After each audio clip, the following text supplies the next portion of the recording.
네, 반갑습니다. 월요일부터 좋은 정보 기대 중입니다. 예, 최대한 좋은 정보를 드리기 위해서 오늘도 많이 준비를 해왔으니까 자, 방송 시작을 해보도록 하겠습니다.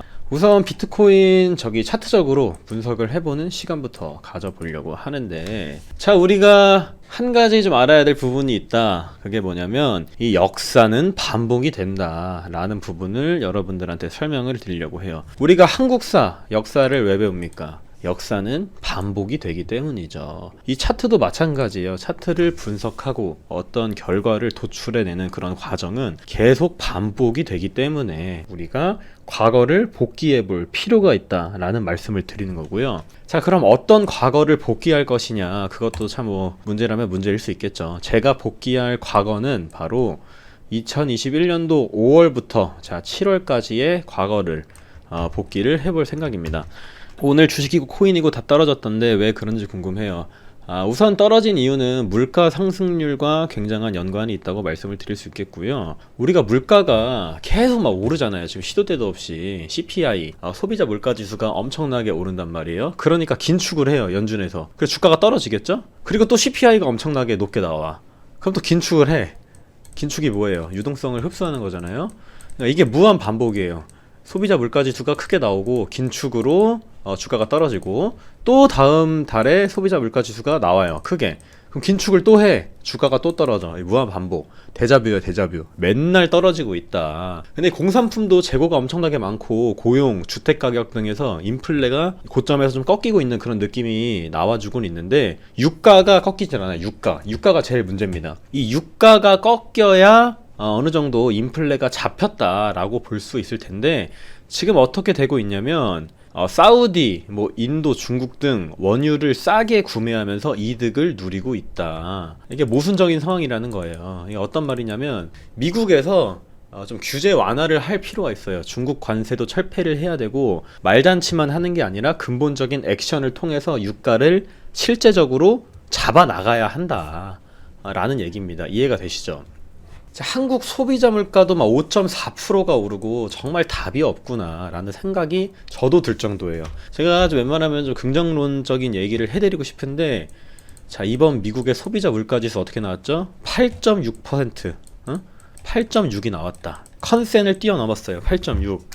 자, 근원 소비자 물가지수는 6%가 나왔습니다. 근원 소비자 물가지수 뭡니까?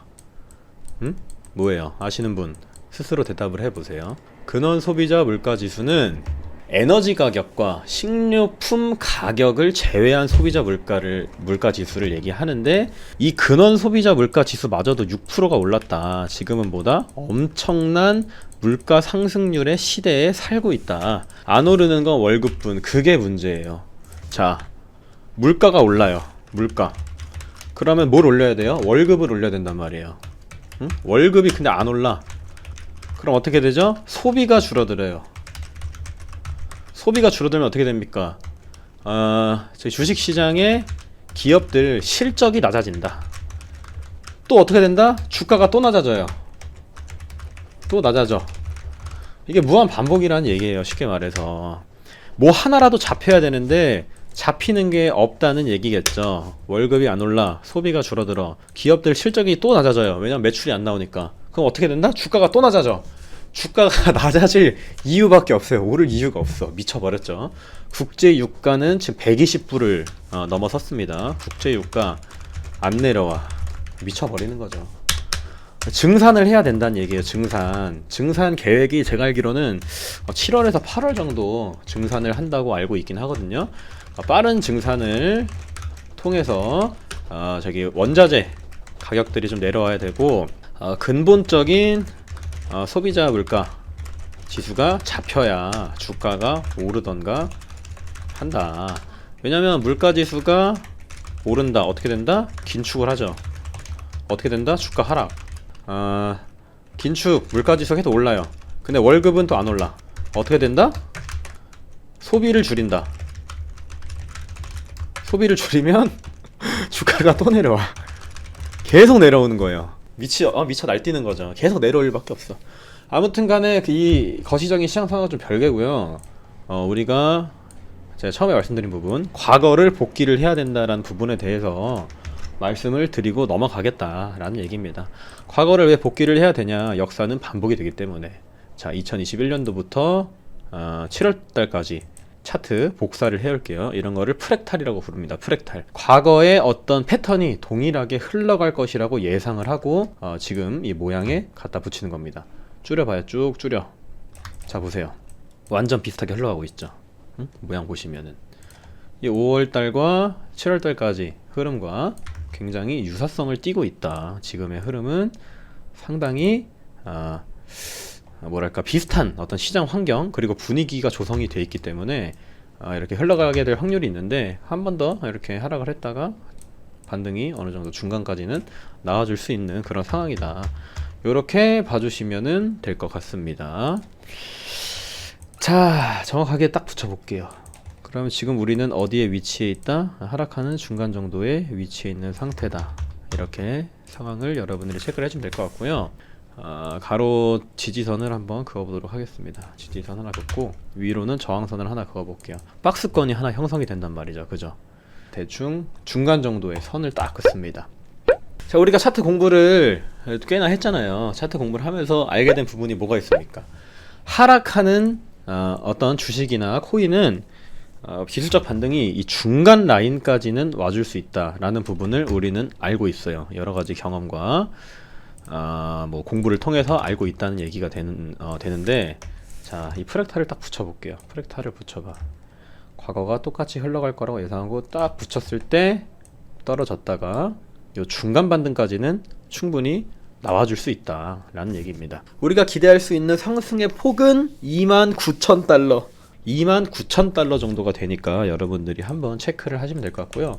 제가 라이브 때 계속 말씀드렸죠. 비트코인 올라갈 일 없다고, 계속 떨어질 거라고 얘기 드렸습니다. 그 말 듣고 따라오신 분들은 숏으로 수익을 좀 많이 보셨을 거라고 생각을 하고요. 제 텔레그램에는 계속 짚어드리고 있어요. 방향성. 뭐 지금까지는 작년 움직임과 비슷하게 흘러가고 있다. 방향성 체크해라. 어디 깨면 어디까지 갈 거다. 어디 지키면 어디까지 올라갈 거다. 자, 그리고 이 청산맵을 우리가 볼 필요가 있는데, 이 청산맵이 뭐예요? 사람들이 어느 가격대에서 숏을 탔고 롱을 탔는지 알 수 있는 그런 지표라고 보시면 돼요. 청산맵을 봤을 때 29,456의 숏 물량이 더럽게 많다. 더럽게 많으면 어떻게 된다? 청소가 된다. 이거는 어떻게 보면은 과학이라고 보시면 돼요. 과학. 무조건 이 물량을 청소를 하게 돼 있습니다. 자, 그러면 얼추 맞아 떨어지는 부분이 있어요. 자, 뭐냐? 기술적 반등으로 체크를 했을 때 우리가 29,000까지는 오를 수 있다라는 부분을 확인을 했습니다. 그쵸? 29,000까지는 오를 수 있다라는 부분을 확인을 했어요.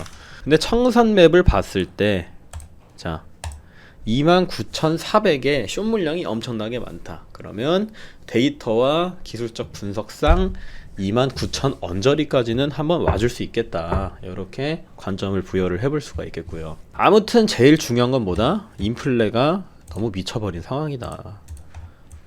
인플레가 너무 미쳐버렸다. 자, 그리고 물가 상승세가 오랜 기간 높은 수준을 유지하게 되면 기대 인플레이션이라는 게 생겨나요. 자, 물가가 오르는데 여러분들이 직장에 다니는 직장인이라고 쳐봅시다. 물가가 오르는데 낮은 임금에 일하는 게 의미가 있을까요? 물가가 오르는데 임금은 안 올라. 일하는 게 의미가 있어요? 그럼 어떻게 돼요? 임금을 올려야겠죠. 자, 비용이 올라가요. 무슨 비용이 올라간다? 이 회사를 유지하는 비용이 올라간다고. 유지하는 비용. 자, 그럼 이 올라가는 비용만큼 뭐가 또 올라간다? 물가가 다시 올라가요. 이런 거를 어떤 현상이라고 부르냐면 임금 물가 악순환이라고 부릅니다. 계속 올라가는 거예요. 이 임금 잡기가 진짜 어렵거든요. 한번 올라가면 내려오질 않아요. 임금은. 이게 중고차 가격보다 더 안 내려와요. 자, 아무튼 간에 이런 상황을 저 같은 일개 유튜버도 알고 있단 말이에요. 그러면 연준에 있는 진짜 전문가들은 이 상황이 엄청나게 걱정이 되는 거예요. 엄청나게 걱정이 되는 거야. 복잡한 상황이죠. 아주 지금 올 연말 미국 기준 금리가 3.25%를 찍을 거라고 다들 예상을 하고 있습니다. 확률은 85% 정도라고 보고 있고요. 예? 큰일 났다는 얘기입니다. 금리 인상 계속 올라가, 미국 국채 금리도 올라가고, 임금도 올라가고, 소비는 줄고, 총체적 난국인 상황이다. 그리고 물가 비상이 미국만의 문제가 아니다. 독일 소비자 물가 지수가 8%를 넘어서면 ECB에서도 금리 인상 속도를 빠르게 가져갈 계획을 세우고 있습니다. 자, 아무튼 간에 거시적인 시장 상황도 이렇게 쭉 잡아드렸는데, 이렇게 가면은 정말 답이 없습니다. 연준의 나이스한 대처, 지금까지 나이스한 적은 없었지만 한 번이라도 나이스하게 시장을 좀 잡아주세요. 제발. 자, 업항상 오를 이유가 없죠. 예, 종훈님 말씀이 맞습니다. 업항상 오를 이유가 없어요. 강인님, 시즌 종료인가? 시즌 종료는 제가 말씀 진짜 많이 드렸어요. 유튜브 라이브 때 말고도 그냥 올리는 영상들로도 시즌 종료다, 지금 현물 사시면 안 된다, 계속 말씀드렸습니다. 시즌 종료된 지는 좀 됐고요. 지금은 박앤세일을 넘어서서 자보다 폐업 수준이다. 자, 이젠 3만 달러가 이렇게 멀어 보일 수가 없습니다. 3만 달러가 진짜 멀어 보여요. 계속 빼. 나 미쳐버리겠네. 한 번쯤은 인간적으로 반등을 좀 주면 하는데 계속 빼요. 한길님은 물린 거 없나요? 저는 조금 주웠어요.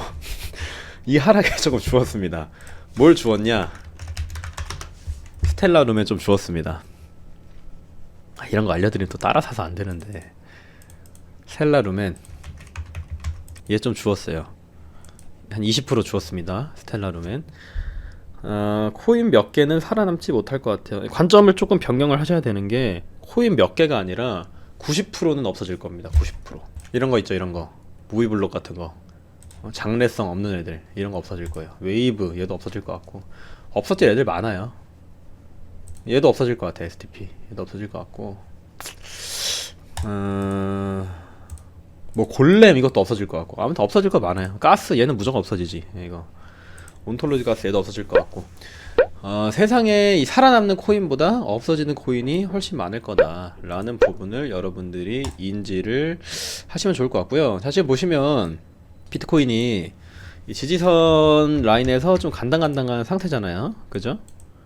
근데 여러분들이 하나 생각하실 게 있어요. 이렇게 아름답게 반등하는 경우는 거의 없습니다. 요 꼬리 있죠, 꼬리. 그러니까 정석적인 쌍바닥 그림을 안 줄 때가 많아요. 이 무슨 말이냐면, 이 꼬리까지 안 닫고 올리거나 아니면 꼬리 밑으로 빼고 올려요. 이렇게 올릴 거라면. 이해되시죠? 요렇게 우리가 교과서에서 볼만한 그림은 잘 안 나온다. 어떻게 된다? 슬쩍 빼고 간다. 한번 털고 가요. 갈 땐 가더라도. 그 부분을 여러분들이 기억을 해주시면 좋을 것 같고요. 올라도 제 예상에는 중간 반등 수준에서 다시 요 정도, 진짜 박앤세일 구간 22,000 정도는 와준 다음에 요런 느낌으로 가지 않을까, 헤드앤숄더 느낌으로 가주지 않을까 생각을 하고 있습니다. 제가 여기서 스텔라룸을 주운 이유 뭐냐면은, 여기서 팔려고 주운 거예요. 중간 반등에서 처리하려고. 자, 준호님 안녕하세요. 가장 중요한 거, 연준의 나이스한 대처라는 부분 여러분들이 기억을 해 주시고요. 한 가지 또 문제가 있어요. 한 가지 문제가 있다. 한길님, 연말 시장은 어떻게 보나요? 지금이랑 별 차이 없을까요? 연말 시장? 제가 말씀드린 그대로예요. 헤드앤숄더 나올 것 같다고. 슬쩍 반등 줬다가 쭉 빼요. 한 22,000까지 빼. 요런 느낌으로 갈 것 같아요. 요런 느낌으로. 그리고 제가 지금 횡보의 기간이 너무 짧다고 말씀드렸잖아요. 횡보의 기간. 기억하시죠? 이 비트코인이 올라가려면 어느 정도 횡보를 통해서 하락 파동을 소화하는 일련의 과정이 필요하다라고 말씀을 드렸어요. 이게 무슨 말이냐면, 63일, 지금 몇 일? 32일. 횡보기간 반도 안 되죠. 이때 반도 안 된단 말이야. 반도. 그러면 힘을 모았다, 못 모았다? 못 모았다. 요렇게 올라가려면 어떻게 돼야 된다? 이런 식으로 요렇게 돼야 됩니다. 요렇게 돼야 돼요. 이 그림이 나오거나 제 예상에는 살짝 요렇게 이런 식으로 가주지 않을까 생각을 하고 있긴 합니다. 아무튼 간에 지금은 주어도 뭐 나쁜 타임은 아니라고 봐요. 여러분들이 확신이 있는 종목에 한 뭐 10% 정도씩 들어가도 뭐 나쁘지 않을 것 같다 라는 말씀을 드릴 수가 있겠습니다. 자, 비트 29.6 반등 시나리오는 물 건너 간 건가요? 29.6. 제가 텔레그램에 올려드린 거를 말씀하시는 것 같은데 잠시만요. 요거 말씀하시는 것 같아요. 요거 그쵸? 지금 너무 가파르게 떨어지고 있다. 가파르게 떨어지고 있기 때문에 제가 방금 말씀드린 내용 뭡니까? 요 꼬리 있죠? 꼬리 밑으로 한번 털고 갈 수 있다는 얘기예요. 한번 털고 갈 수 있다고.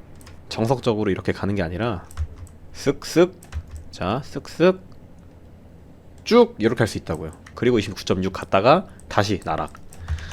일단 저는 이런 시나리오로 시장을 바라보고 있기는 합니다. 자, 오늘 라이브 내용 정리, 중요한 것만 알짜배기로 쏙쏙 골라서 설명을 드리도록 하겠습니다. 현재 시장 상황보다 엄청난 CPI, 소비자 물가지수가 나온다. 연준에서 뭘 한다? 강한 긴축, 주가 떨어지죠. 그 다음 달에 엄청난 CPI 또 나온다. 그 다음 강한 긴축을 해요. 주가가 하락한다. 무한 반복 중. 자, 이런 상황이고요. 인플레 고점 신호는 나오고 있는데 안 잡히는 게 보다 유가다. 유가가 무조건 잡혀야 된다. 유가 7월에서 8월에 증산 계획이 있기 때문에 오펙에서 증산을 한다고 하죠. 오펙 죄송해요. 제 스펠링을 모르겠네. 자, 아무튼 간에 오펙에서 증산을 한다고 합니다. 이 7, 8월 달에는 유가가 어느 정도 잡히면서 인플레가 꺾이고 살짝 반등세가 나올 수 있다. 근데 지금은 뭐 올라갈 만한 이유가 딱히 없다라는 말씀을 드릴 수 있겠고요. 그리고 물가는 오르는데 내 월급은 안 올라. 소비가 줄어들죠. 소비가 줄어들면 어떻게 됩니까? 주가가 떨어져요. 왜 떨어진다? 당연히 떨어지지. 왜냐면 기업의 실적이 떨어지니까. 사람들이 소비를 안 하면 기업의 매출이 떨어지니까. 이해되시죠? 자, 한 번 더 짚고 갑시다. 엄청난 CPI 긴축 주가 하락, CPI 긴축 주가 하락, 무한 반복 중. 인플레 고점 신호 나오고 있는데 유가가 안 잡혔죠. 그리고 유가는 7, 8월에 증산 계획이 있기 때문에 7, 8월을 좀 기대를 할 필요가 있다. 그리고 물가는 오르는데 내 월급은 안 오른다. 소비가 줄어들고 주가가 떨어진다. 왜냐면 소비가 줄어들면 기업의 매출이 떨어져요. 그럼 실적이 떨어지죠. 그렇기 때문에 결과적으로 주가가 또 떨어진다. 맨날 떨어진다. 오를 생각을 안 한다. 미쳤다 정도로 보시면 될 것 같습니다. 자, 살아남을 코인과 사라질 코인을 구분할 때 어떤 걸 보고 아시는 건가요? 첫 번째로는 그 코인이 실적이 있는 코인인지 봐요. 실적이 있는 코인인지. 뭐 예를 들어 스텔라루멘 같은 경우는 머니그램과 뭐 송금 이슈로 협업을 했었잖아요. 자, 머니그램 얘네가 글로벌 송금 기업이란 말이에요.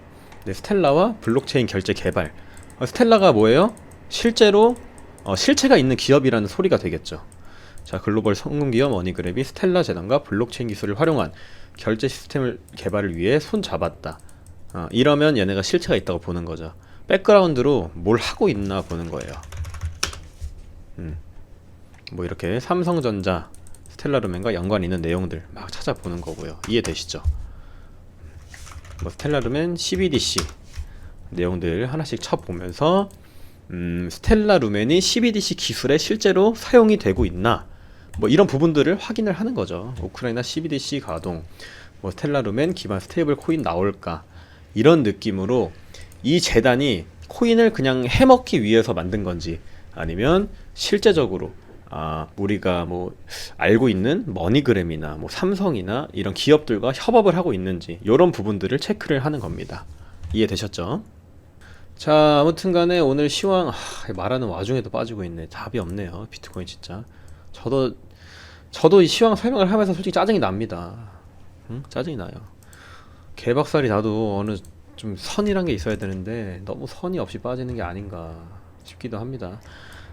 자, 무튼 간에 비트코인 아직까지는 답이 없다는 상황이라는 것만 알고 계시면 될 것 같아요. 그리고 제가 저번 라이브 때 설명드렸죠. 이거 뭐라고 설명드렸습니까? 불플래그라고. 떨어질 거라고. 뒤져봐요, 뒤져봐. 불플래그잖아요, 불플래그. 이렇게 떨어지는 거죠.